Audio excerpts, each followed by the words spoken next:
You seek the way, but see it not. It is called colorless. You listen, but hear it not. It is called soundless. You would grasp it, but cannot touch it. It is called bodiless. These three qualities cannot be expressed in words.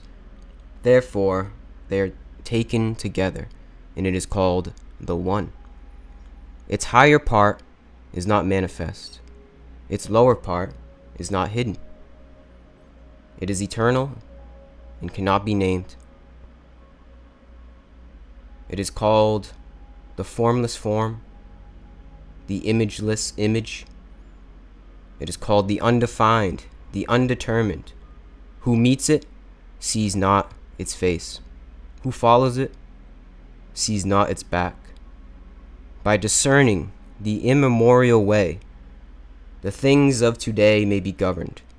He who understands what was in the beginning is said to hold the clue of the way. That was from, of course, the Tao Te Ching. Shout out Lao Tzu. Tonight we're going to be speaking on the way, something that they said could not be done. Something that they said is fruitless. This is actually on that topic. This is right on the back of the book. The way that can be told is not the eternal way. The word that can be spoken is not the eternal word. Unnamed, it is the source of heaven and earth. Named, it is the mother of all things. He who is ever without desire sees its spiritual essence. He who is ever under desire sees only its limits. These two, differing in name, are the same in origin. They are the mystery of mysteries. This is the door of spiritual life. It's the door of spiritual life. Does that resonate? Because it resonates with me. And from the last passage, what resonates also is the last line. He who understands what was in the beginning is said to hold the clue of the way. I feel like those two coincide. It's the mystery of mysteries. The door to spiritual life. I feel as though once one taps into this way, figures out the essence of the way within, just finds out that there is a certain way of living, a certain path, you could say, a curriculum, just another way to see life, another way to live life, you know? That is the door to spiritual life and spiritual pursuits. Right? I mean, it's up to you to open it up and walk through. But it's when you find out there is a door. There is another room, per se. You know? There's another place, another realm. Just a different way to live. That's how I see the way. Knowing of the way. It's being able to... I don't know, man. It's tough to speak on, but it's being able to like see past what is not the way. To see past the bullshit, to put it frankly. And to actually walk the path. I feel like the two terms, the path and the way, are they coincide, you know? They're synonymous. Walking the path, treading the way. And this awakening that we like to talk about is the dawning that there is a path, there is a way. There is a way to orient one's being. A way to act in our life. Now, what is that, right? That's probably your question, if there is anybody watching this. It's definitely my question. Once I got the download, you could say, caught the glimpse into the way, I said, all right, well, that's different. what is this? You know, I got this kind of intuitive knowing or sense of a deeper essence within. So, what was that? Where did that come from? Where did I come from? You know? And how do I get that back, per se? How do I stay on that wavelength? If there is a curriculum here, what is there to learn? I feel like it's pretty simple. I feel like we overcomplicate the process in treading the way. It's simple because what one, I feel, has to do is actually follow a great simplification of one's life. It's not what do I need to do, actually. It's what do I not need. If anything, it's like, what do I need to take away from my life? What do I not need? Because the thing is, the way, you could say, the essence of resonating on, here's a cliche, the inner truth, capital T. That's our default nature, you know. The way is actually, it's you don't have to do much, per se. There's nothing to do to resonate on that. So it's like, what's stopping me from being able to see that at all times, be with that at all times, to be that at all times, right? I feel as though that is the way. The way is incorporating a simple way of living. Simplicity is key, man, in all facets of our life. Simple thinking, simple work, simple relationships, simple diet, simplicity in everything. That's the way. So that we don't get lost in the noise, you know? We don't get lost in the drama of life. We don't get lost in the countless distractions that take one away. Take one away from the way. It's funny how that is spelled out. So how do we not get taken away? It's quite simple. What do I not need? We don't need a lot. We really don't need a lot, man. By default, we're resonating on the way. It's like, how do I reach this default state? And it's not like the default mode network that one may describe. It's the default state of our soul, man. It's like the default state of God, you know? It's our truest essence. It was, like the book described, what was in the beginning. If you know what was in the beginning, then one can come to understand the way. You know, like our purest essence. Because we do it to ourselves. We go out of our way to sin. And the sin is essentially taking us out of our essence, out of the way.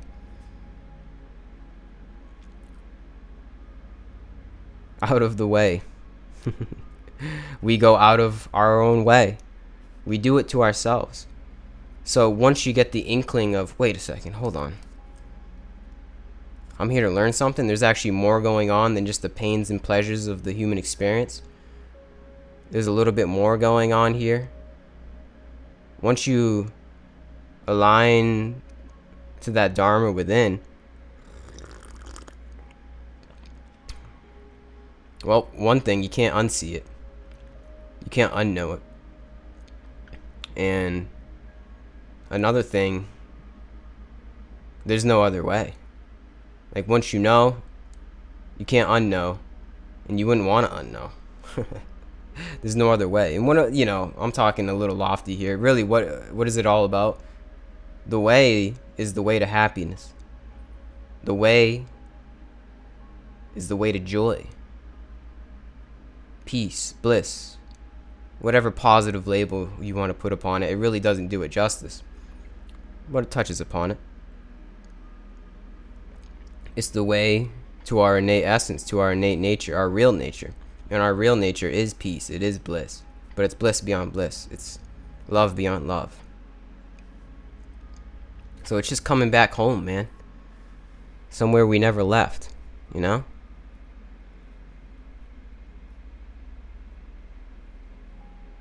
It's like we try to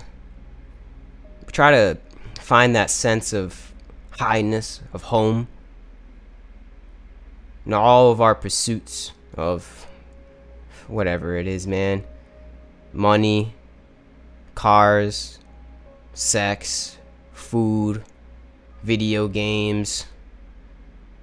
Try to chase that high, that feeling of right? The way to those things, that's not the way per se. It's not to repress those things either, not to repress our desires, but a lot of us are under the paradigm that these our desires, our pleasures, attraction to our pleasures and averting our pains, that's what it's all about. It's like, no, it's not. It's about working with that, through that, like dancing through that, the pains and pleasures of the body. And then if you can dance with that, you can dance your way to happiness. Dance your way to peace, so that whatever pain or pleasure comes about in one's life, it's pretty equal.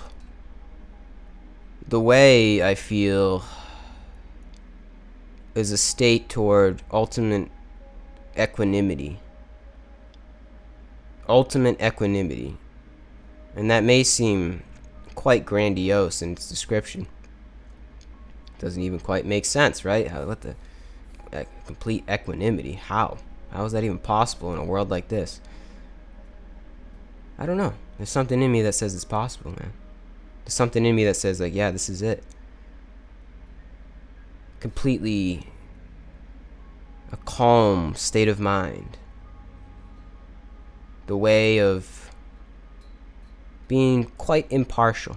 Not I guess you could say detached. Detached and impartial from the many varying phenomena of the human drama and condition of life. I would say that is what the way treads for us. And it's through, getting back to it, simplifying, refining to our simplification of life. If you don't believe me, man, just try it out. Try reflecting on your life and saying, what do I not need? What's really causing me more trouble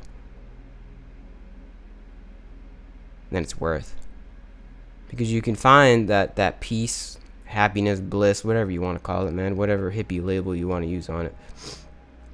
Once you tap into that, you kind of realize, like, oh shit, wait a second, it was here all along. I was so silly. What was I looking for? What was I looking for in all of these things and stuff and experiences? Why was I trying to find it there? It's here all along. Yes, it's in those things and stuff and experiences as well, but that's not it. That's not the end goal, I guess you could say. We always look for like end goals, right? We want something, we get it, and then we want another thing. It's never-ending wants, right? Well, no, this wavelength transcends all of that. Doesn't negate it. Transcends all of that. All the comings and goings. I feel as though that is the way. Once you can resonate on the way, it's that resonating at a transcendence of utter equanimity to all things. I mean, what does that look like from an outside point of view? Does it look like a dull, nihilistic person that is just completely emotionless? No, actually, I think it's quite the contrary. You could see that, like very stoic and monk-like. I don't know. I feel as though it's a different flavor for everyone. Definitely a lot more peaceful, but I feel as though there's a sense of compassion in there that just naturally comes about. Naturally, we are blissful. Naturally, we are joyful creatures. Naturally, we are just of a loving nature. I feel that it just comes about. Somehow in, if you can resonate at a calm, peaceful state, a mindful state, the way comes about in a physical manifestation, in a physical expression, as love for your fellow human being in the world and yourself. I don't know. Hey man, maybe I'm just a hippie, but that's how I feel. It just happens naturally. Like, love is just natural. Peace, bliss, joy is natural, right? The feeling that. But then it's like, all right, well, what am I gonna do with it? I got all this peace, bliss, and joy. What am I gonna do now? You give it to others, because once you can resonate at that, really come into the moment, you see that there are no others. So it's just natural to help your fellow brothers and sisters, to love thy neighbor. It's just natural. That's just how it be. It's like, there's no question to it. It's like, why do the birds fly? Why does the water go in and out? Why does the sun rise? Why do humans love? It's just how it is. It's just how it is, man. That's just how it be. We're just love. We're just loving creatures. So it's like, you can either follow your nature, simplify your life to your nature, or keep creating chaos. Either way, karma is going to get you. It's going to catch up to you. That's the use of karma, man. Hello, Daniel Beers. Thank you for joining me. I don't know how long you've been in here. I've been kind of just talking. Haven't been looking at the chat. But yeah, that's the idea of karma, man.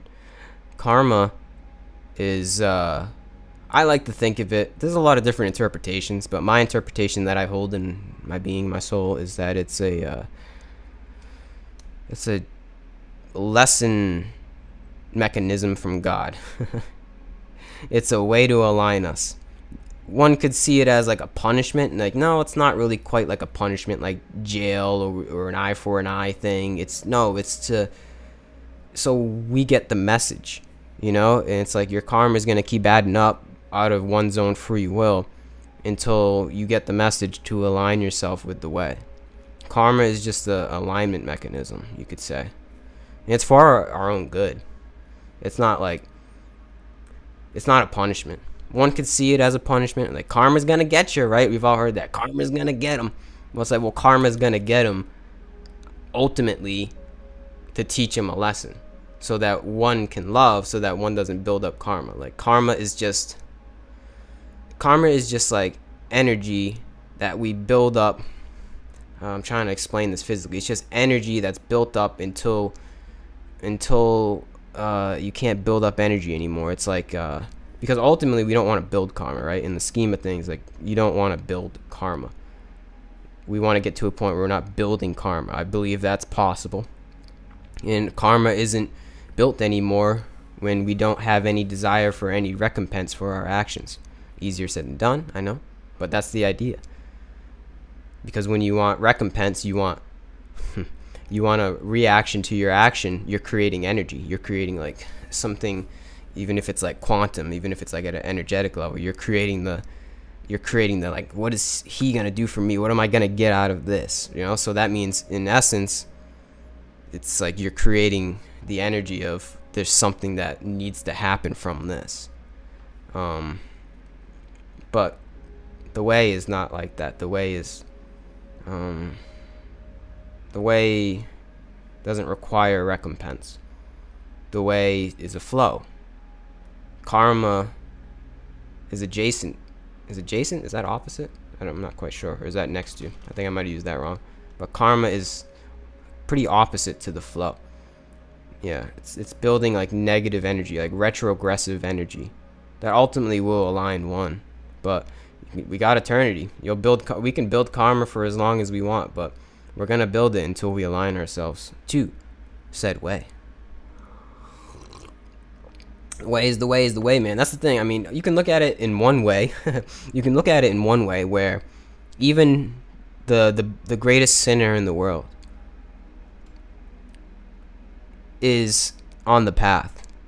And I see it in that way as well, at the absolute level. We're all on the path. We're all walking each other home, as Ram Dass says. We're all treading the way, in one way or another.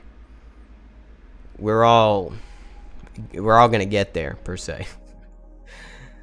It's just like a matter of time, I guess. You know, it's like, what's it really gonna take for all of us to align to our true nature? We got eternity. You can build up as much karma as you want. You can keep going as long as you want. You can let the dream of the ego go on for as long as you want. You can dream as long as you want, man. But I wouldn't. You know, I don't really want to keep this going forever. I kind of want to live in reality, per se. So it's like, in one sense, we're all treading the way, yes, but in another sense, it's like, kind of, sort of, not really. Like, you're either with the program or not, but technically at the absolute level, we're all with the program. It's quite hard to articulate in this moment.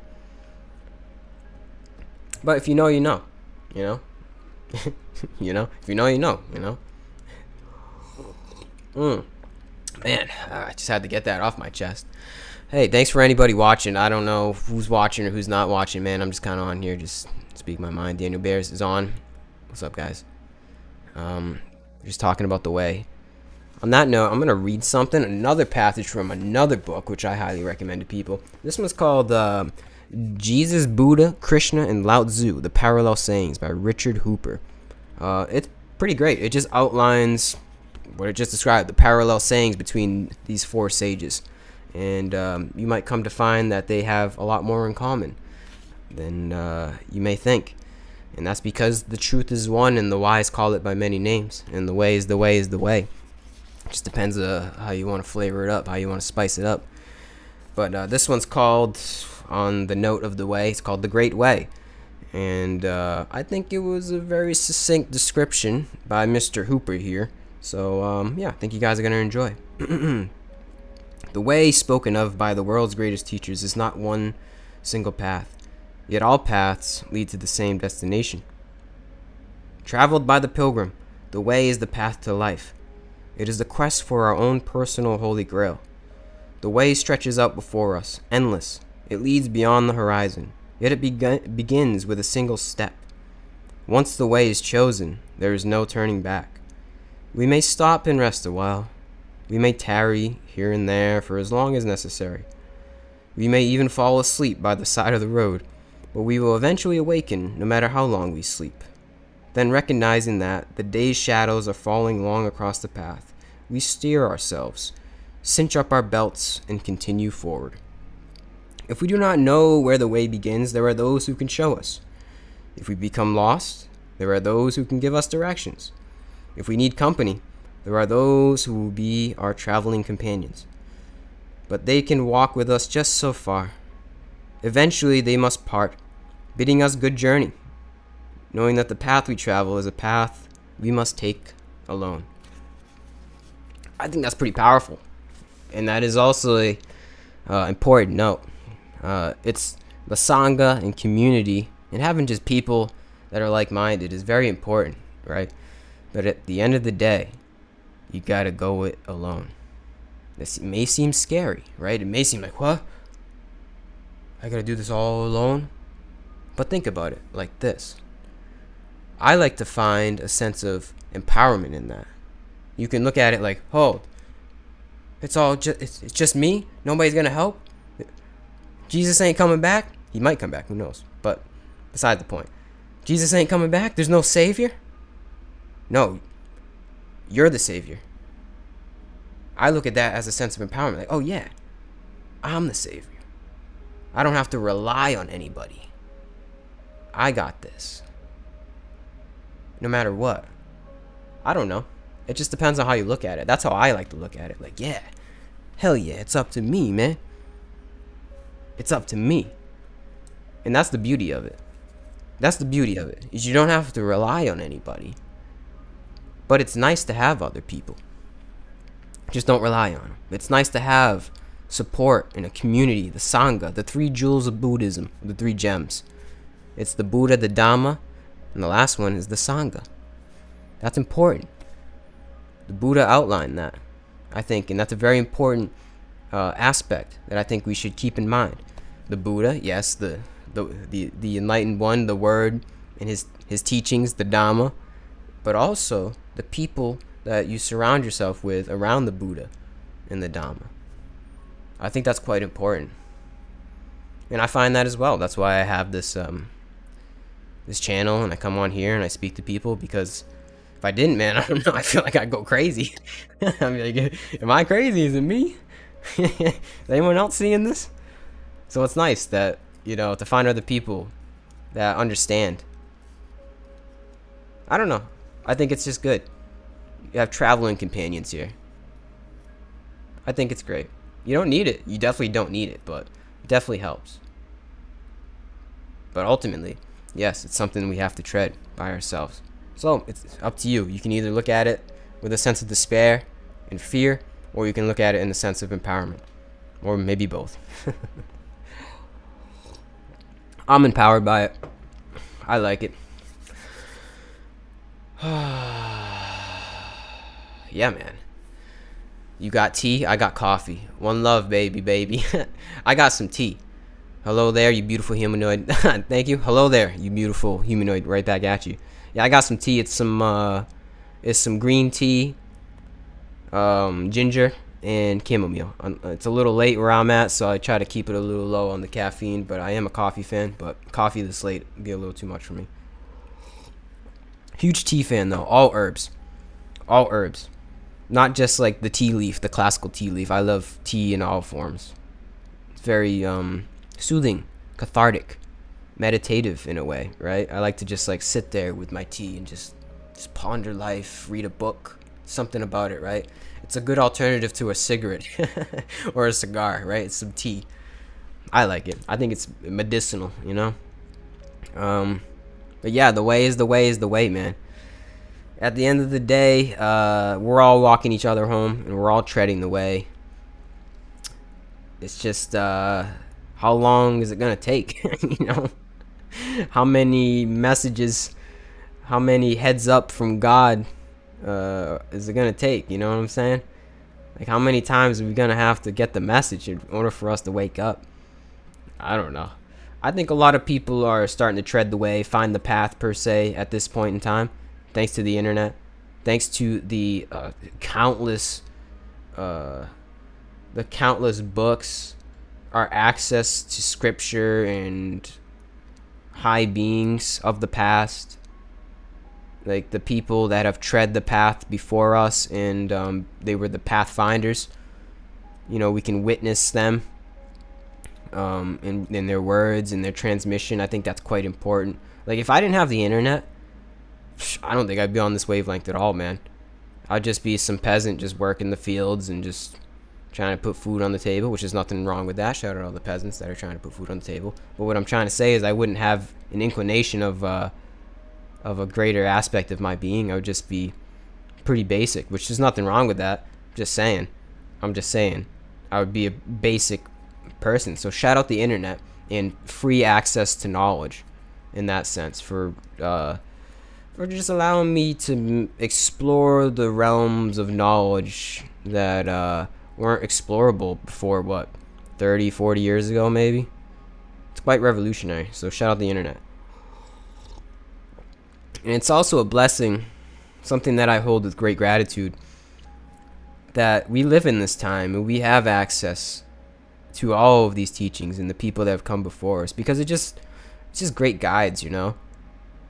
It's good to have guides, whether it's actual in-person guides or just in a book or just something to set a foundation of the way, a foundation of lifestyle. I feel as though it's extremely important. You need it, man. It's like, even though, yeah, you have to do it by yourself, even though we all do it alone, as the book said, yeah, to a certain extent, we do it alone, but with guides still. Like, you still ultimately have to walk the way yourself, but it's good to have guides that have are already like, they're a little bit further, if you want to say further per se. There's not really like a thing. There's no distance, but it's like, it's good that there's already people, like the path has been actually paved. You know, you don't have to get the machete and chop down some trees and stuff. It's good to have the guideposts, right? You still have to walk it yourself. Nobody's gonna walk it for you. Nobody's gonna move your feet along the path. But it's nice to have people that are already ahead. They're like, hey, this is it, man. Just see, I already walked it this way. You don't have to do it the same exact way as me. Actually, I wouldn't recommend that too. That's a good point. We can look at teachings of Jesus, the Buddha, Krishna, Lao Tzu, insert ascended master here. We can look at those teachings and try to embody their life, right? But that, I feel as though, is actually not the way. We can take what we need in a very general sense, but you got to become your own Buddha. You have to become your own, I was going to say your own Jesus. I guess you could say that. Yeah, I mean, yeah, you got to embody your own Christ mind, Christ consciousness. It's true. You have to become your own version of them. Don't try to become Jesus, though. That's the thing. Don't try to become like them. Like, don't. That could be just another attachment, which could actually take you further away from the way. That's not the point here, man. You are a unique expression of the divine. That's what's beautiful about life, is we're all our own Buddha, Krishna, Lao Tzu. I wouldn't want to be like Siddhartha Gautama. That's kind of lame. But it's good to learn from him in the way that he did it. So if you can look at these ascended masters, there's many. There's so many that we can tap into, man. There's so many. If you can look at these ascended masters, see how they lived in their lifestyle and even some of their teachings, and say, that's how they did it. This was their circumstances. This was their life and the time period they were in. That's how they did it. Now, how can I transmutate that in a skillful and wise way into my own life? Not particularly easy to do, but it's definitely possible. And I think that's the key to having these guides. You just see, that's how they did it. That's how they do it. That's how they speak in their land, in their time. Well, what are my similarities with them? What are my differences? And you weigh it. And that's how you tread the way. That's how I believe these guides are helpful for us. Become your own Buddha. That's what I think we're all doing here, man. That's the way to a conscious evolution. That's what I believe we're doing. How do you deal with critics, Gary? You know, it's funny you ask that. And Magma, I see your question. I'll answer that after this one. How do you deal with critics? It's funny you say that, because this week I had somebody call me a neo-Nazi. Isn't that crazy? Somebody commented on one of my videos, neo-Nazi. I'm like, what? I'm a neo-Nazi? And I just laughed, man. I just had to laugh. I'm like, damn, today's the day I've been waiting for. I'm like, eventually one of these days, man, I'm gonna get the N-word, and it's not the N-word that we all know. I'm gonna get called the I don't want to say it too much because I don't want to get flagged, but I'm gonna get called that word, and I did, and I was just like, wow.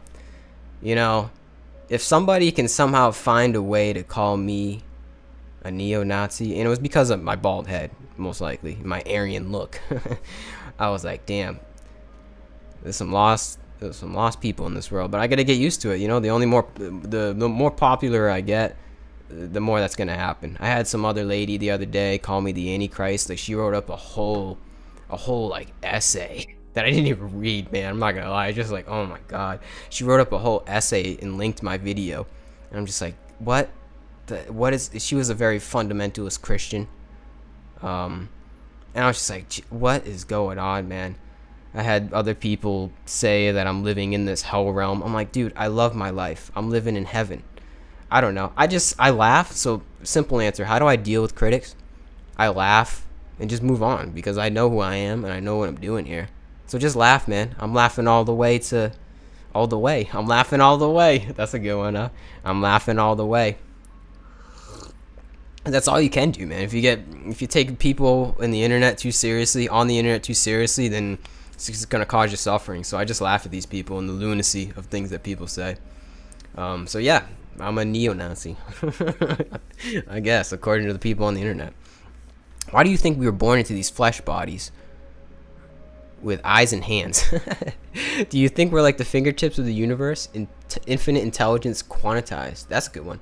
Yeah, man. I think I like to say in a metaphor, we're like the paintbrush of God. We are an expression of the expressionless. Yeah, we're like I was gonna say tools, but that sounds very crude, right? It sounds very like too simple.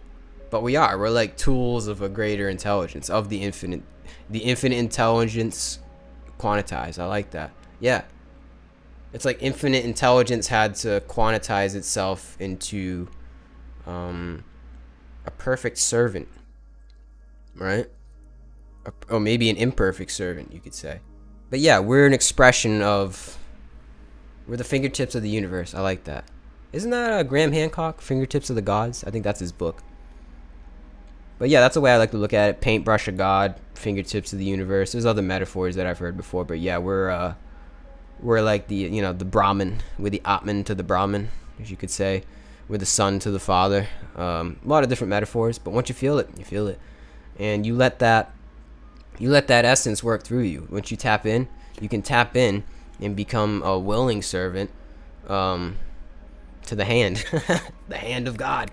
The fingertips start to work along with the hand a little bit easier once you can tap in with the thought adjuster, right? Once you tap into the thought adjuster, as they say in the Urantia, then yeah, I don't know. I feel like life just becomes a little bit easier, more fun. But yeah, that's what I think a human being is. We're servants of some kind of greater force that is ultimately a mystery. Thankfully a mystery. I wouldn't want to even figure it out if I could. We're greater servants to some kind of greater force. That is a benevolent force. It's not a malevolent force. That's the thing too. It's actually a force that you want to work with, that you want to be part of, the hand of God, because that's the only way. The way is the way. The only way to peace and happiness, I feel like true peace and happiness, like the path of least resistance, least inertia, you could say, in this life, is being the willing fingertips of the infinite intelligence. I don't think there's any other way. You can try other ways. We have forever. You can try other ways. But I don't think there's any other way. And it's not perfect. The way is refining ourselves to become that. And some say it's over lifetimes. Who knows? But either way, I think that is the path. Refining ourselves to become the perfect version, the perfect quantized version of the infinite intelligence. And then from there, it just flows, man. I don't know how else to say it. You just dance. You dance to that rhythm. Yeah, man. This is good stuff. Good topic. Fingertips of the universe. It's like equally a sense of humility and surrender to that. And then on the other side of the coin, a sense of empowerment in that, right? There's a sense of ultimate surrender, bowing down to this greater force that we are all a part of. But it's a willing surrender. And from that, you become like, this may seem a little corny, but you become like the warrior of God. You bow down to the king, and not the king, a personified king, the essence of the king, the kingdom that is within, that we are all a part of. That's how I see it. That's the way. I don't see any other way. I don't know. I feel as though that's what, if you study the works, actually, of this book, this helps, but if you study the works yourself of a lot of the ascended masters of various belief systems, you'll come to find that the message is the same. The truth is one, and the wise call it by many names, and it's that it's that we find our being as in a human being, part of a greater essence that we could ever comprehend. But you can feel it, like intuitively, you can sense that. Like, oh, I'm part of something greater. I'm part of God. I'm part of it, man. So like, what are you gonna do with that? What do you do with that? You serve. It's a simple two-step process, as I see. The way I see is a simple two-step process. You realize there is a way in a curriculum, and then the physical embodiment of that way is you become a servant, essentially. Easier said than done in our crazy, dark, tumultuous world, I understand, but I think that's it. So, yeah, I don't know. Study many of the other masters that have come before us, and they'll describe that. That's what you can come to find, man. And not that you need any of the literature. You don't need any books, to be honest with you. You don't need any of people. You don't need anybody else, right? You have to ultimately do it by yourself. But you can come to find that they're all saying the same thing. All of these people that are on the path, whether they're a Christian, a Buddhist, a yogi, even a Muslim, anybody, all religions are hinting at the same essence. And I feel as though we overcomplicate it, or it gets misconstrued and used as a device for control. That's a whole other story and a whole other rabbit hole. But what I'm trying to say is we overcomplicate the process. It's pretty simple. I think it's a pretty simple two-step process. You realize a greater essence of your being, greater reason to live, you know what I'm saying? A greater purpose. You just realize you're part of something greater than just the humanly drama. And then you go with that. You go with that. You refine your life. You simplify your life. I'm pretty sure I've repeated this a lot of times in this video. You go with that. You simplify and refine your life to resonate at that. And what that looks like is just servitude. From an outside point of view, someone would be like, oh, that person seems to be a servant to others. Serve yourself, and then you serve yourself with a capital S. I hope I'm making sense. I think it makes sense to me. I think it's actually pretty simple. I think we overcomplicate the process, and we get too much concept involved in it. You know, we get the aliens and astrology and just the stories and just too much narrative around it. It's really simple, though. We have to go out of our way to complicate it. Like, seriously, we complicate this journey, if you want to call it even a journey. The human life, the human experience here. We overcomplicate it. It's quite simple. But we overcomplicate it because we desire more. We desire more than God, I guess you could say, if you want to use the G word. We desire more than our essence, our nature. And that gets into the Luciferian myth, the idea between Lucifer. We desire more. We become Luciferian in our essence when we desire more. We want more. We want control. We don't want to surrender to that essence, to the infinite. No. I want this cake. I want all these women. I want this car. I want this money. I want power. I want to look cool. I want more. Look at me. I am God. That's what Lucifer said. He declared himself a god. It's the dark side. It's tempting. Power is tempting. But it's not it. It's not it, man. So, my point is, we take ourselves out of that essence. We remove ourselves. So what do I need not do to be aligned with the way, to walk this path?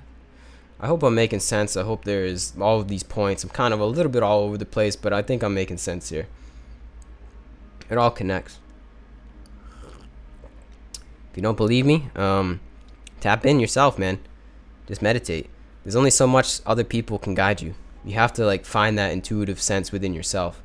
And just meditate. That's what I would recommend. Just breathe. Amen, brother. I believe spirituality. I just realized you can't even see the text on the screen. Damn, I gotta change the font up. The design isn't working with that mandala. My apologies for anybody watching, but yeah, you can see it, I guess, in the regular chat. Amen, brother. I believe real spirituality is simply the association of our mind and heart and personality with all other minds and hearts and personalities. Yep, that's the Trinity, man. True that. And we just dance with each other, the mind, heart, and personality When you tap into yours, you tap into somebody else's. It's just this beautiful dance between the Trinity. What is our role in collective relationship? I don't really know what you mean by that, to be honest. What is our role in collective relationship? You might have to... I don't really know what you mean. That's kind of general. Our role is to just get along collectively, if that means anything. Like, our role is to just ultimately, in a very, very general sense, it's to just get along with each other. Like, war is completely unnatural. We're not supposed to have war. We're not supposed to have nuclear weapons. That's not our role. We have the freedom to do so, to come close to destroying the world and kill millions. We have the freedom to do so because of free will, but that's not our role here. You know what I'm saying? I guess you could say also our role is to be caretakers of the earth and each other and the animals here and the plant life. Like, I feel as though we're caretakers. Think about that. I think it's a cool archetype. We are the caretakers of earth. Just a very kind, loving species. Ideal. This is over idealism. We are this kind, loving species that takes care of heaven. That's how I see our role here. Ideal heaven. I mean, yeah, our ideal heaven, our ideal state of humanity, is we're here just not destroying the earth and sucking it of its energy, all of its energy, sucking it dry, killing all of the species here, which is happening. No, we work in this beautiful symbiotic relationship with the environment of the earth for all that was given to us. Beautiful, symbiosis. Like, there's no take. It's like the earth gives and we take all that we need. Not more than we need, which is currently happening. But first, we gotta dispel greed. That's my idealism speaking there. But I do believe that is our role here. Let's see what you guys are saying. I think it depends on the individual. We'll relate differently. I don't know what your point was to that, to be honest with you. I just mean to say that is what spirituality is our role in our collective relationship. I didn't mean to pose that as a question. Oh, gotcha. Okay. Well, hey, I went off of that anyway. I appreciate it. The Archaic Revival. Amen. Shout out Terence McKenna. R.I.P. to Terence McKenna. That man was a sage. That man was a prophet in his own right. The Archaic Revival. Think about what that means. I'm going to try to convey what that means to me. Well, archaic means ancient, right? It comes from... Well, let's look up the etymology of archaic, actually. Etymology is a very useful tool in this whole path. Analyzing the word. Archaic etymology. Let's see. So it comes from the 1640s. Retention of what is old and obsolete. From modern Latin, archaismus. From the Greek, archaismos. To copy from the ancients. Ooh. Archaic. I like that. To copy from the ancients. So it's pretty much it's ancient Greek and it's ancient Latin. Yeah, that's what's happening right now. We can call it an awakening, like some kind of conscious evolution, you know, whatever new age label you want to put on it, but really it's nothing new. We're coming back into our original being, how we're supposed to be. Like, the way is something that we strayed away from so long ago. And you could say maybe it was deliberate, maybe there were some dark forces, quite potentially. But either way, whether it was deliberate or not, whether it was the lizard people or not, either way, we've come so far from our true essence. And what's happening now, as Terence McKenna very eloquently described, is that we're coming back into that. Somehow it's like a collective rebirth into that. Coming back into our true essence, which is pretty much heaven. We're supposed to be, contrary to popular belief, we're supposed to enjoy this experience. This is supposed to be an absolutely beautiful, exuberant, awe-inspiring, just calm, peaceful world. It's magic, right? It's pretty much magic. We all get along, the food tastes great, the weather's nice. There's no drama. There's no Kardashians. Maybe there's Kardashians, but not in the way that we think of them. You know, it's a good place to be. That's how it's supposed to be. When we're coming back into that, we're reforming ourselves, and we are remembering ourselves, our true essence. Because yeah, it seems like something we lost, right? That's how I see it. I feel it too. It feels like something that like we were. You know, when you take psychedelics, going down that route, where you do some like really deep dives, past life regression, intense meditation, Kundalini yoga, which I've done all of them. When you really deep dive and self-inquire in that way, you feel this like pull. It's a pull from the past. Like something is like reminding you of. You get these like images and flashes of very like archaic, almost like Egyptian looking stuff, and just like this. It's hard to explain. Just like, yeah, archaic imagery pops into one's being. It's like, where does that come from? I think it's in us. It's in our being. It's in our DNA. And there's these very innate memories, these very just repressed memories, you could say, that's within us somehow. I'm not gonna try to explain how, but I think this essence of the ancestors is in us, and it's trying to come back. You can catch glimpses of it if you really dive into yourself. Truly, I mean this. I'm not just saying this. If you dive into yourself seriously with discipline, don't get lost in the distractions of TikTok, of anybody else's life, the humanly drama. Like really, seriously, dive into yourself. You'll be able to feel that there is this other thread within you. Something. It's the call of the ancestors that are trying to get us aligned. I don't know. Maybe I'm talking hippie-ish again, but I can feel it. It just feels right. It feels true. That we're coming back into our essence. It's something we lost. It seems like we were almost there at one point. Maybe we were there and there was some kind of cataclysmic event, like the Younger Dryas effect that Graham Hancock talks about. Like maybe we were there and there was some kind of flood there. You know, maybe we were at just a more collectively enlightened stage. And something happened. Like we just didn't make it. Somebody set the nukes off. The aliens said nope, like the Anunnaki or something. It's like something, it just seems to me, like, I don't know why. I could be talking malarkey here, but it seems to me like we were aligned at one point with our true essence, the way. Like the way wasn't anything crazy. It was just like the way, the path was just how to live as a human being, innately. And we got off our rocker somehow. Something happened. Something happened that led us astray and led us into the Kali Yuga that we currently live in, led us into the Dark Ages. I don't know what, how, or why, but if you dive into yourself, you'll be able to feel it, man. I mean, no, I'm not making any guarantees. Maybe you won't be able to feel it. It really doesn't matter. I guess just take my word for it. Or don't take my word for it. It doesn't really matter. But I feel it, if that means anything. I feel as though we lost something. And Terence McKenna feels it as well, and he can explain it way better than I can. I believe Terence McKenna was probably, this may be a bold statement, but I think he was the most articulate human being to exist, at least that we have recordings of, at least in the English language. His use of the language sometimes had me debating if he even, like, sometimes I thought he made up words. I'm like, is this real? It's just the way that he would be able to connect ideas and use words that I didn't even know you could use them in that way. It's truly an inspiration.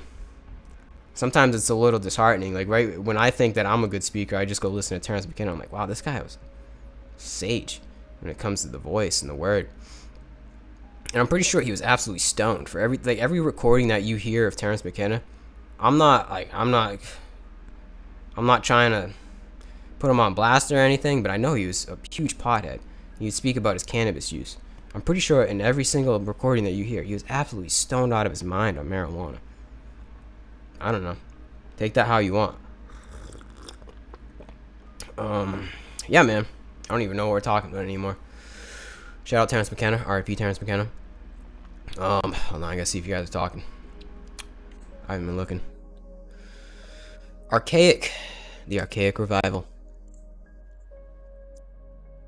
Uh, Jung's collective unconscious or possibly epigenetic inherited memories. Yeah, that's a good way to put it. Yeah, I think that's actually the words I was looking for. Epigenetic inherited memories. I feel that. Like, I don't know. I just feel that within, man. But it's like the ancients are talking to me, you know? That's a language I don't quite understand. At this moment, we were never fallen into matter. We were cut off from a true scientific materials term we didn't understand. And I also took a look at the word matter. It's a young word that not in true. Oh, matter. Oh, I see. Mother. Oh, that makes sense. Oh, wow. Yeah, matter and mother. I've never. That's good. Yeah, it's the mother. It's Mother Earth. It's matter, mother. That's good. Damn, learn something new every day. That's great. Matter and mother. That's not a coincidence. That's the thing too, is once you analyze etymology and you connect the dots with language, there's no way that can be a coincidence. Some of these things connect way too good. It's like, oh, that's too good. There's no way that those things just so happen to sound alike and have this kind of this esoteric meaning behind them that connect. Is the power of the word, man. First was the word, right? There's a lot of meaning to that. I think this is a good one too, though. I feel as though we overlook I, just the symbol I, and the one, right? The number one and I, they're the same character, right? I mean, you could say the capital I has the horizontal thing, but just I and the number one. Just think about that at a very basic level, at a very fundamental level. I and the number one. I don't know. And then we have the eyes that we see through, that we literally see. It sounds different. It's a different spelling, but still it's the same. Something in there. There's connections in there. Make them yourself. Draw the connections yourself. Terence McKenna was profoundly articulate, especially hearing him talk about fractals. His brain was firing on all cylinders. Oh, yeah, for sure. He was an absolute sage. I think he was a prophet, to be honest with you. We live amongst many prophets. Many that I think came before us in the 20th century. There was many prophets in the 20th century and the 19th century. Many people. Many high beings. And what do I mean by prophet? That's actually a good one. I don't know what I mean by prophet. I guess, what is a prophet?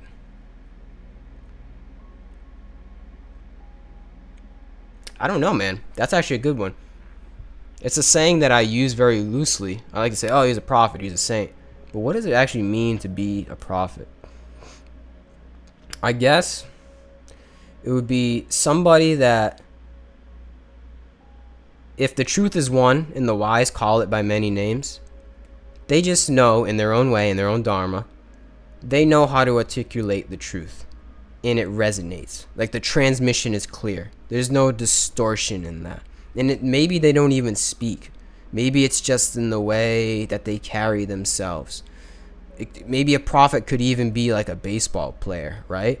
Or a basketball player. Maybe not even necessarily they have to be spiritual. But it's something about, like, they have a message. And the message doesn't necessarily have to be, like, spoken. And I think I could dive more into that and meditate more on that, like what is actually a prophet. But there's something about, if getting back to like we're the fingertips of the infinite essence, a prophet is just they're very clear in their transmission. From, if we're just like this membrane, we're a membrane between God and the material world. A prophet is somebody that is a very fluid transmitter of that message, if that makes sense. Like they're very well established in their dharma. And like I said, it doesn't have to be the word. They don't have to speak about it. I think a prophet can take many shapes and sizes. That's just what I think about it. I don't know. A prophet is the one with the machete in front of the jungle, cutting the new ways for others to follow. That's good. I like that. That's a good metaphor. Yeah, they're the one paving the way. I like that. And others follow. Yeah, because I guess you could say, I mean, every prophet is a prophet until they have followers. Think about that. Is a prophet truly considered a prophet or a saint if they're not recognized by others? Like, is a prophet is a prophet if somebody doesn't declare them a prophet, or even they don't have to like actually say it, but like follow them in their lifestyle or their way of life or whatever they gave to humanity, or resonate at their transmission? That's a good point. It's like the saying, a leader isn't a leader until they have somebody that follows them, right? You can't just be a leader by yourself. That doesn't make any sense. You're just a loser.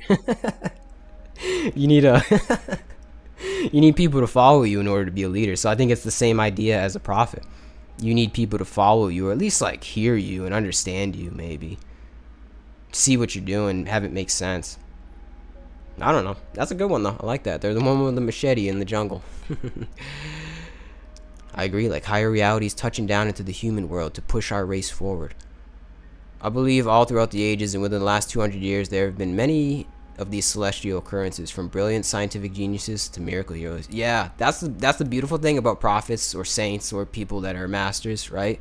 It's that they take many shapes and sizes, different flavors of God, you could say. And that's what's really cool, right? Just when you got it all figured out, you're like, oh, this is what a prophet looks like. They wear the robes and they speak like this, and they have this kind of lifestyle, or they eat this kind of food, or they do this or they don't do that, right? Just when you think, and then somebody comes along that's a rascal, yet there's something about their transmission and their essence and their radiance that's like, oh, takes you back, right? It's kind of like I feel as though like a prophet is like, they teach you a lesson. They're here to teach a lesson and transmit a message.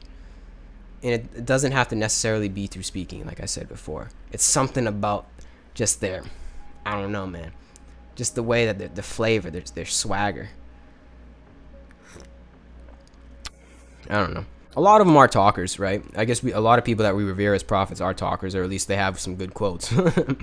But not necessarily. Like, you could even say Michael Jordan is a prophet, right? I don't know. You could say that for basketball, at least. I guess there's different realms of prophets. There's different ways that someone could become prophetic. But I guess if you look up the word a prophet, right? I guess if you really want to look at the colloquial meaning of prophet, it's that they prophesy something. So they're almost like predictors of the future, you could say, or maybe they're laying the foundation for the future in a way. It's like they have a connection to the future somehow. Not necessarily like they're fortune tellers, but there's something about them. It's like, I see how they're ahead of their time in whatever game they're playing. You know what I mean? Not necessarily like a real game as a metaphor. Whatever their dance is, like, they're a little bit ahead of their time. Like you said in the chat, they're the guys with the machetes paving the way. They have a connection to the future, right? The prophecy is at hand. Oh, man. I don't know, man. That could just all be malarkey. It's all stories. It's all entertainment at the end of the day. At the end of the day, you are the prophet. We are all prophets in our own right. You have to find that prophetic essence within yourself. And don't become an evangelical preacher. Not in that way. Just find that essence, you know? What can you contribute here to the collective? And I believe that we all have something to contribute. Every single one of us. Every single one of us. We're all put here. There's no accidents in the universe. I don't think so. We were all put here for some reason, some purpose. I truly believe that. It's to create and serve, if you want to talk very generally. We create in some way. We serve through our creations. But it's up to you to figure out how to do that. And it's not even necessarily creating like something physical. It's not even creating videos. It's not even about creating like something that you would like a model. It's not even like that kind of creation. It's about creating alongside the play of Leela. You know what I'm saying? It's like being able to write the script. So you could be a creator as a taxi driver. If you're just a loving servant to everybody that comes in your cab, and you get the people there on time, you're creating the experience for people to come into your taxi and have a wonderful experience. You're creating that experience. It's more about like creating an experience. And yes, you could have physical things that come about from that, but it's more about just creating the moment. You know what I'm saying? It's hard to articulate, but I think I'm making sense. Hopefully I'm making sense. You're creating like alongside the movie. For like I said before, you're the paintbrush of God, and whatever your dharma is, you're painting. You're painting a picture. And it doesn't actually have to be a picture. It doesn't actually have to be anything physical. That's the beauty of it. Because not everybody can do that. But that's the beauty of it. It could be so simple. You could be the trash guy. But you know what? You get to work every day. You pick up that trash. Shout out to all the trash guys in the world. That is not a job I would want to do. I don't know how much they get paid, but they don't get paid enough, man. Especially in the summer months. That is a honorable job, to say the least. Shout out all the trash men of the world. Every single one of them. And I say that because I was going for a run today. Quite a sweltering day. And then a trash truck drove by. And it was such a putrid smell. I was like, oh, and it made me sick. I was like, oh, God. What was that? And then I realized there's men on that truck for 8, 10, 12 hours a day, just in that aroma, filling their nostrils, in their clothes, in their skin, in their soul. And I just realized I'm glad I wasn't a trash guy. So shout out all the trash guys of the world, man. Seriously, I mean that. They are the creators and servants that we truly need. Because we got a lot of trash in the Western world, man. We got a lot of trash. But yeah, man, you can create. We all have the power. We all have the ability. You just got to tap into that essence. Whatever it is, man. That's the beauty of it. It can be so simple. That's the thing. Don't overcomplicate the process. Don't try to become Michael Jordan or Buddha or Krishna. Like you said, they already did it. You can't do it like them. You can put your own flavor on their spin. You can use them as inspiration, but you're you. Whoever you are, I don't know who you are, where you are, but you were put here for some kind of purpose, man. And I mean that. I'm not trying to be corny. You know, we've all heard it before. Everything has a purpose. We're all here for a reason. Everything happens for a reason. But I truly mean that. And for whatever my word is worth, truly, you have a purpose here to do something. And that's the thing, you have to do something. You can't just do nothing. Even nothing is something. So whatever you're here for some kind of reason, man. You know it. I think we all know it deep down. We all know how we can create and serve. I think truly we all know it. We know how we can revive the archaic in our life. You know what I'm saying? I think we all know it deep down. You just gotta tap in. And once you tap in, once you know, there's no other way. Once you know the power that you truly hold, no one can take that away from you. Nobody. It's a power that is, first of all, it's God-given. It's not like completely like an egotistical power. But it's a power that transcends all humanly power. That's the thing. All the things that we think of as power, it's not domination, right? We think of power as domination,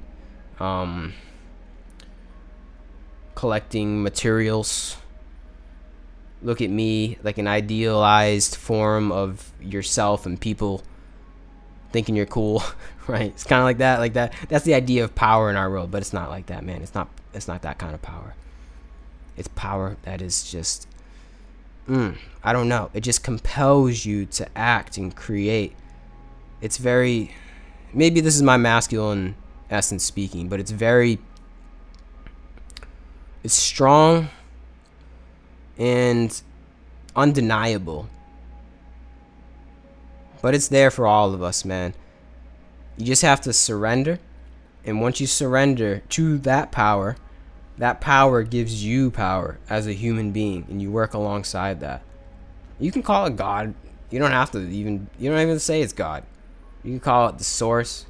You can call it the ancestors. You can call it whatever you want to call it. Power. You can call it power. You don't have to call it power, but there's like this other wavelength that you tap into, and this is the whole idea of the conversation, is the way. And you tap into that power, it will lead the way for you. And then you just gotta go with the flow. It's really that simple. We overcomplicate the process. You just have to tap in, though. That's the thing.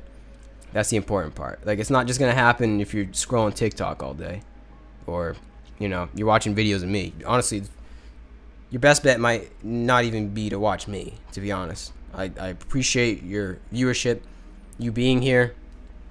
I really do.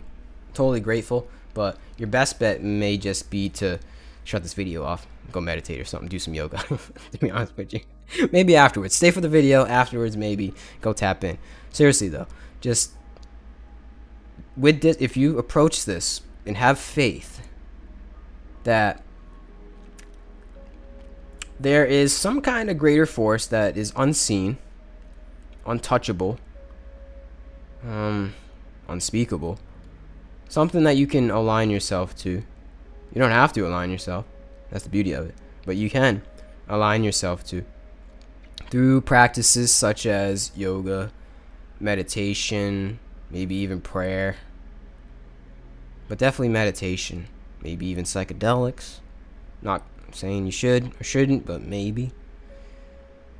Once you figure out that there is that, man, and you do it consistently, with discipline, with an earnest, just an earnest yearning for that. It's not even a yearning, but an earnest, like, I don't know how to explain it. Like, it's an acceptance of that. It's an earnest acceptance of that greater force that you can align yourself to. You don't need anything else. Once you can find that and truly tap into that, truly tap in to that intuitive sense, the Satguru within, the thought adjuster, your soul, your higher self, many different labels. Once you can tap in, it'll lead the way to your creation. It'll lead the way to how you can serve humanity. And ultimately, what it's all about, to be happy. It'll lead the way for you to be happy. Enjoy life. That's what it's all about, man. We're supposed to enjoy life here. But how we enjoy life is we help others. Through our dharma, through our creation. That's putting it very simply, very generally. It's not through getting the cars, not through getting laid, it's not through getting high, it's not through eating a bunch of food. It's through being a servant. Creating alongside the creation. That's how I see it, at least. So, I don't know. That's just how I'm feeling. You don't have to listen to me. You really don't. Find it out yourself, man. Am I the only one not naked here? Yeah, I thought this was a everybody comes here naked stream. No? You have to be naked. You have to be free, man. I'm not actually naked. Well, maybe I am. I'll leave that up to you. I'll leave that a mystery. Am I wearing pants? Or am I not wearing pants? It's up to you to find out. Or not find out. We'll just leave that a mystery. I'm wearing pants, for anyone wondering. I'm not actually naked. We're all naked on the inside. No, that's very true. We're all naked souls. Oh, that's a good one. That's good. We're all naked on the inside. Oh, man. I haven't been reading the chat, I'm not gonna lie. Appreciate everybody for being here. The chat on the screen looks so bad. I know the font doesn't work with the background. I think maybe people can read it. I'll work on that in the next video. Yeah, you can kind of read it, right? You can kind of read it. I don't know. You can read it in the actual chat box. The sanitation. Oh, you guys are shouting out the trash guys. Yeah, hey, shout out the trash guys. Seriously. Next time you see your trash guy, give him a thumbs up. Hey, good job. Thank you for your service. Those are the guys we need to be thanking for their service. It's the trash guys on a hot July day in North America.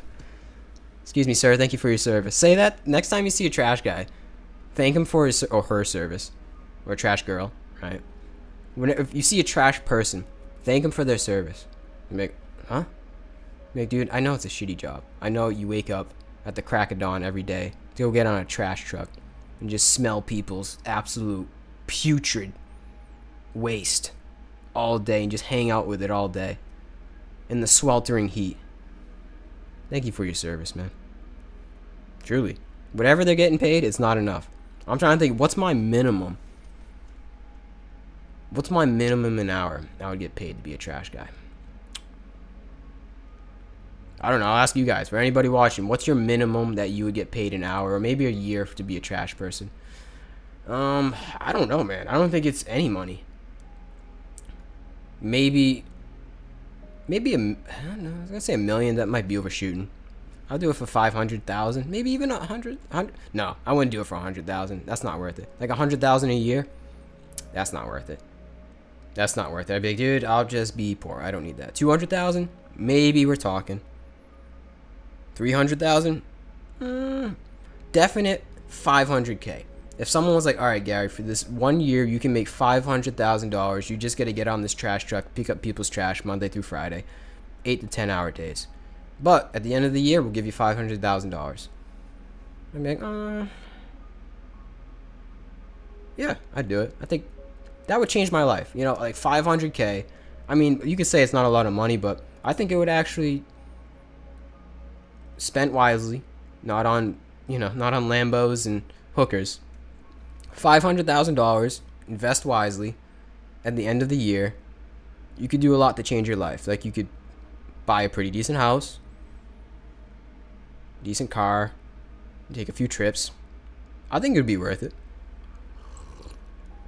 I don't know. Definitely 1 million.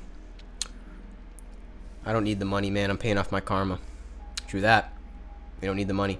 What's the Bible quote about being the people? I'm gonna butcher it, but it's like being only the ones that know heaven are the ones that are poor in spirit. Or you can't serve two masters. You know, it's either money or God, something like that. I'm really bad about memorizing actual quotes from literature. I know the idea, but it always gets misconstrued. I have my short-term memory loss. Man can not serve two masters, you know. It's either money or the spirit. I kind of believe that. I mean, we all need money in our life. We all need to survive, right? But I guess it's like there's a difference between serving the God of money and serving the God of love. You know? Like it's like there's a difference between like needing money to survive and then surrendering to the God of money, you know? Selling your soul to the devil, as some may say. And having that become why you live, why you exist. So it's like, don't live beyond your means, I guess. In your spiritual means, is what I'm saying. You know, don't get too greedy. It's one of the 7 deadly sins, right? It's greed. Greed kills. Seriously. That's how we got ourselves into this mess, into this tumultuous, crazy world we live in. It's because of greed, man. Greed from a select few people. Greed is not the way. Whoa, just looked it up. Here in Memphis, trash collectors make $12.50 an hour. That's crazy. Is that real? Just realized my mic is blocking me. Not that I really care. You guys really need to see my face. But yeah, that's crazy. If that's real, we got to start a GoFundMe for these trash guys in Memphis or something, man. That can't be real. $12.50? What's the minimum wage? $12.50, man? That ain't right. I thought it was good. I thought they made pretty good money, from what I understand. I thought it was not anything, like, they're not going to be buying yachts anytime soon, but I thought it wasn't, like, poverty level like that. That's crazy. If that's true, then seriously, shout out the trash guys. I feel like it's more, though. I feel like that's understating it. But even $20 an hour, even $22.50 an hour, that's still crazy. Even $32.50, it's like, I'll pass. Even $42.50 an hour, it's like, yeah, maybe part-time. Maybe like you just got out of prison and can't get hired. Yeah, that's probably it. Like they probably, it's so horrible, isn't it? Kind of horrible, right? Like the shittiest jobs in our world, um, they get paid the least. Kind of sucks.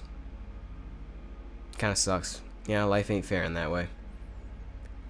Somebody's gotta cook the burgers. You know what I'm saying? Somebody's gotta take out the trash. But I don't know. But that's capitalism. I guess it's capitalism.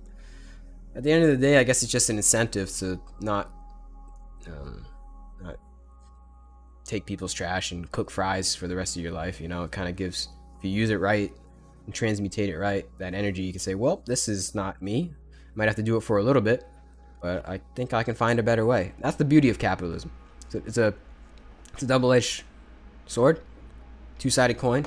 It's one side, it's that, yeah, like the shitty jobs get paid shitty, but also you have all the potential in the world to really take life, excuse my language, by the balls and get out of that situation if you really want to, with enough motivation. And if you use that as motivation, you can get yourself out of the situation. So I mean, that's also assuming that that's the perfect idea of capitalism and freedom. I know there's definitely inequalities in our society, and ways that our economic system is structured that kind of keeps people disempowered, especially in the times that we live in, relating to inflation and just the wage gap between, like, this, the disparity between classes, you could say. That's a whole rabbit hole. I don't even want to get into that. I don't want to get into money and the economics of it. I know in its perfect form, capitalism is nice. In its ideals, in its theoretical form, it's a nice idea. It's like, if you really want to, the world is yours. You know what I'm saying? But it's not that perfect. You know, it's not. There's a lot more to it than just that. Than just work hard and you'll make it. The American dream, it's called the dream for a reason. I think that's a George Carlin quote, because you got to be pretty asleep to believe it. Yeah, and less people are believing it anymore. Like, it doesn't matter how hard you work anymore. Unfortunately, it's hard to get ahead, right? It's difficult. You have to be very creative, very lucky, or have some form of nepotism. You know, be a trust fund baby or some way. It's very difficult to pull yourself up by the bootstraps, per se, and do it on your own.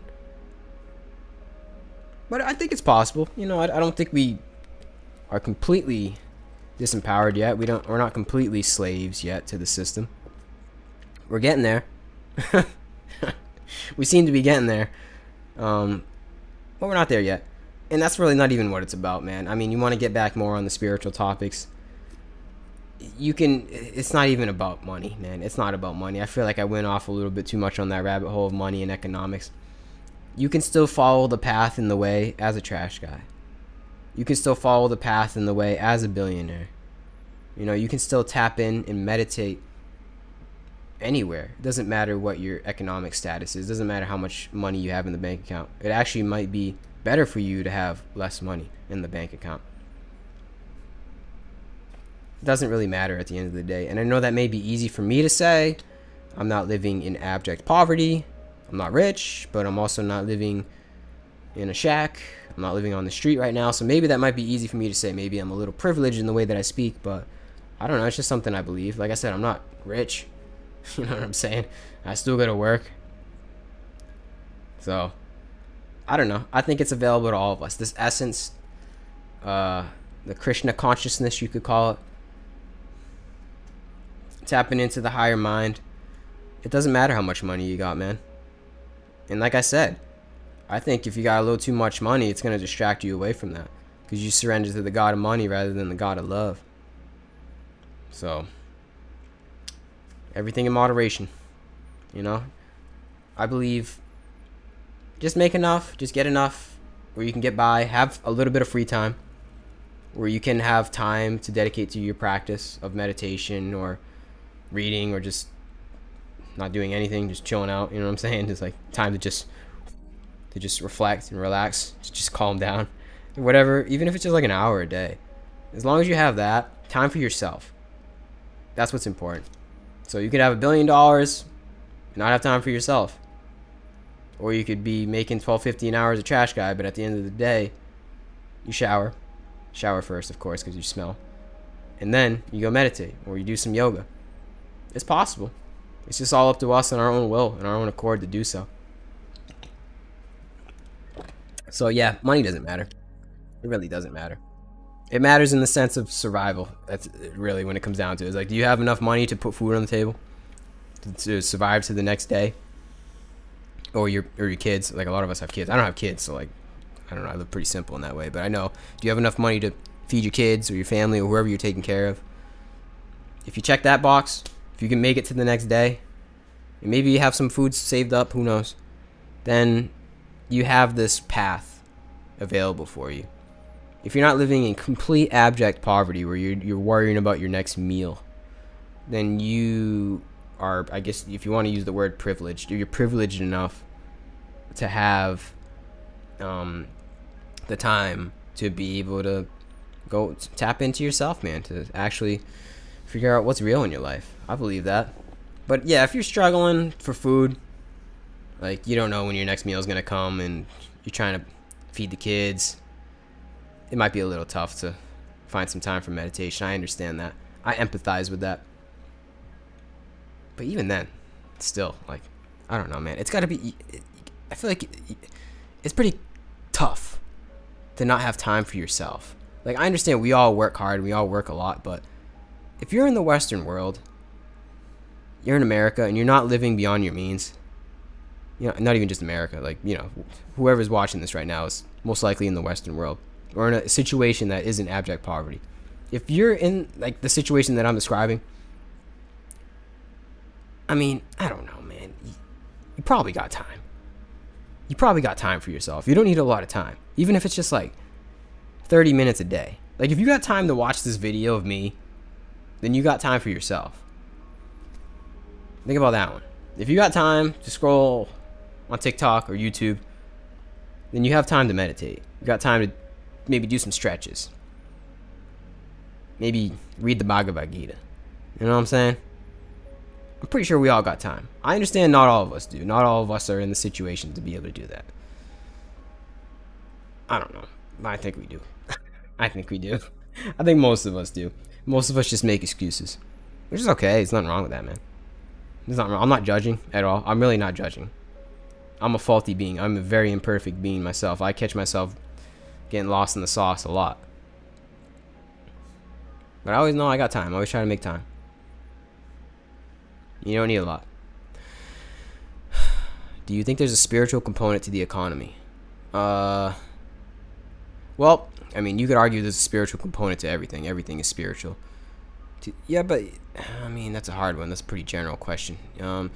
Yeah, because I guess it depends what section of the economy, what part of the economy we're talking about. I guess if you want to say the entire economy of humanity, then yeah, that's definitely spiritual, man.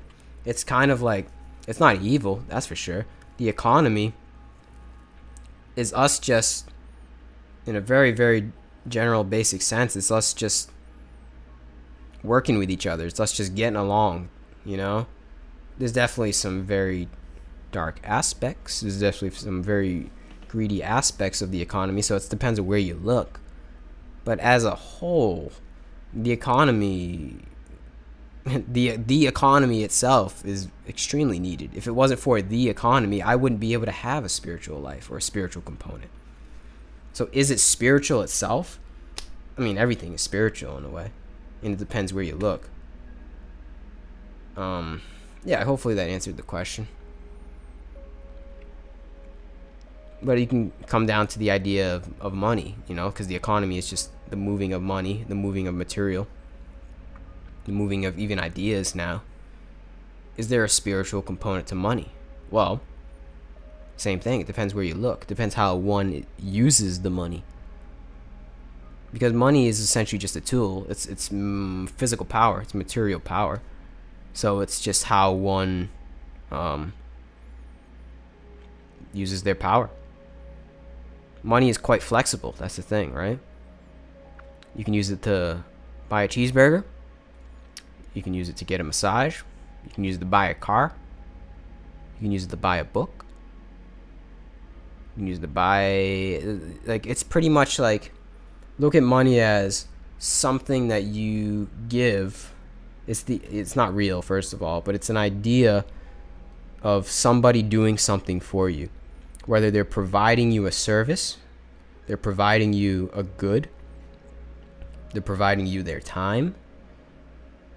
It's like, I give you X amount of dollars and you give me Y. So look at it like that. Money, it's all about how we go about utilizing it for said service or material. It's up to us. That's what's cool, is there's a lot of flexibility in how we use it. A lot of people say, what's the saying, man? It goes like, money is the root of all evil. No, they missed the point. They misconstrued that line. That's not the line. It's the love of money is the root of all evil. Money is not the root of all evil. Money is the reason why you don't have to go out hunting. Money is the reason why you don't have to sow the fields. It's the love of money that is the root of all evil. So it's all in how we use it, man. It's just a tool. And that's everything in life. Everything in life. It's all about how we approach this. Because like I said, everything is spiritual in a way. Everything is God, if you want to say that. But it's just our dharma here, our being the expression of that, being the fingertips of the infinite essence, as we spoke about before, is how we decide to act. We can use money to buy the 5 Lambos and the yacht and the Big Macs and the porn. Insert vice here. We can use money to buy that stuff, or we can use it to, if we got enough, maybe donate some, maybe tip the cashier, tip your barista, I don't know, buy drinks for the night, for your party, buy food for people. You can use it in a spiritual component, in a godly way. And that's what it's up to us. It's up to us to discern that. What do I want to do with this power? What do I want to do? Or it's really like, what do I want other people to do for me? That's really what it is. What do I want to get with this money? Because you get something from money, right? You don't just, you can donate it, which is great. That's very godly. But the essence is like, what do I want to get from this person? Or yeah, I guess that's it. It's like, what do I want to use this as to have this other person do for me? Do I want them to make me a cheeseburger? Do I want all these people to make me a yacht that I can sail on all around the world? 'Cause that's what it is. When you have billions of dollars, you have enough power for other people to manufacture and give you a yacht, right? People think you're buying the yacht. No, what you're buying is other people's time to build you the yacht. Like, yeah, you are getting the yacht, but what you're actually doing is you're buying time. Look at money as time. I think Benjamin Franklin said that. Money is time. Time is money. That's what it is. You're buying other people's time to serve you. So, how do you want, using this money, how do you want other people to use it? Essentially, use their time. That's how I look at it, at least. It's energy. Money is just a representation of energy and servitude of others for us. It's all up to us and how we want to go about it, man. I've said that plenty of times already. How do you want to use it? Whew, it's getting hot in here, man. I'm sweating. That's why I'm shirtless or maybe naked. Is because it's hot, man. It's hot in this room. It may be spiritual as our digestive system, for example. It keeps resources flowing where they need to go. But money is really a symbol of where we place our value. Yeah. So as we progress into the future, our economy should reflect a better value system of those involved. Amen to that. Yeah. Yeah, the value, it's like, what do we want done? What do we want the economy to build? What is this producing, right? Because you can think of like an economy produces something. What is being produced in this economy? It's all about what we hold valuable. What do we want the economy to produce? We think of the economy as like, it's this thing, right? It's this like other being. It's like, that's the economy. We're looking at the stocks today. It looks like the Dow Jones is up. It's like it has its own behavior, which it kind of does in a way. If you like analyze it, like economics is actually a thing, right? There actually is like some kind of study of how the economy behaves, but really, it's not a thing. It's us. It's just the collective humanity. It's our collective value sets at a level that is what's the word I'm looking for? It's quite intricate, right? The economy, yes, you can put it very simply, it's just our collective value sets, but there's a lot of different layers and intricacies, and yeah, it's just an intricate thing. There's a lot of different compartmentalized parts of what this said economy is. It's actually hard to understand, man. Economics is like, damn, there's just so many layers and levels to said economy. There's just so much. It's almost psychological too. Like if you study economics, there's a certain sense of psychology to it. So if you can understand human beings, sociology, you can kind of sort of understand the economy and see the patterns in that, patterns of thinking, because it's all based upon us and our value sets, like we said, right? At a very greater sense and basic sense, it's all based upon value. What do we hold valuable?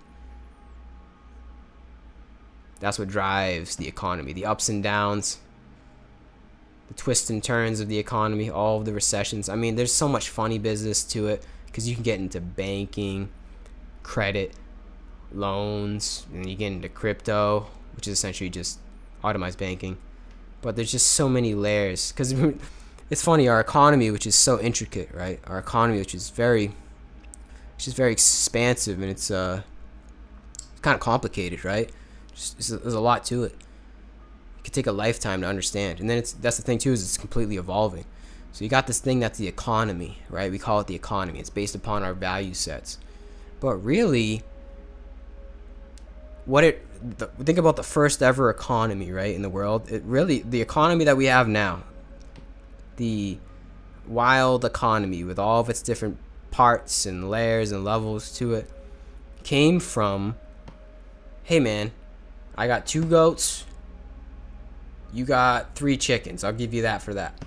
And they weighed those options and said, do I find the 2 goats, the other guy, do I find the 2 goats as valuable as these 3 chickens?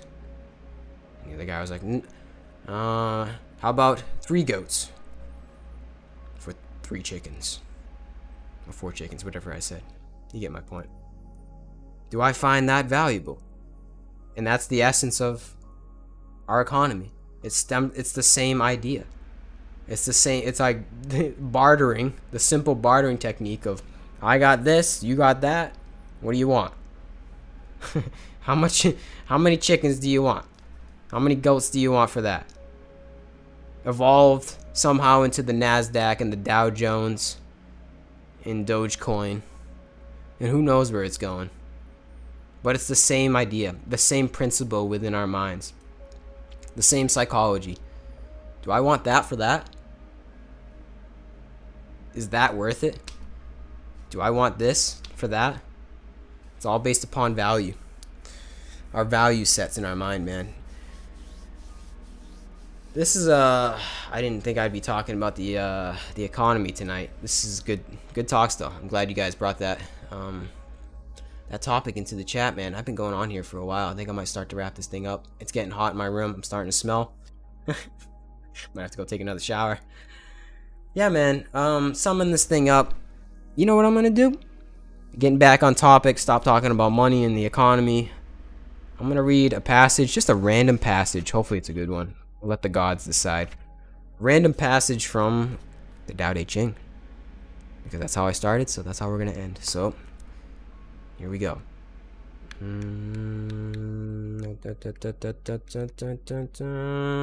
Stop. All right, we're stopping on that. That's what the gods told me to do. That's what Thor said. Oh, okay.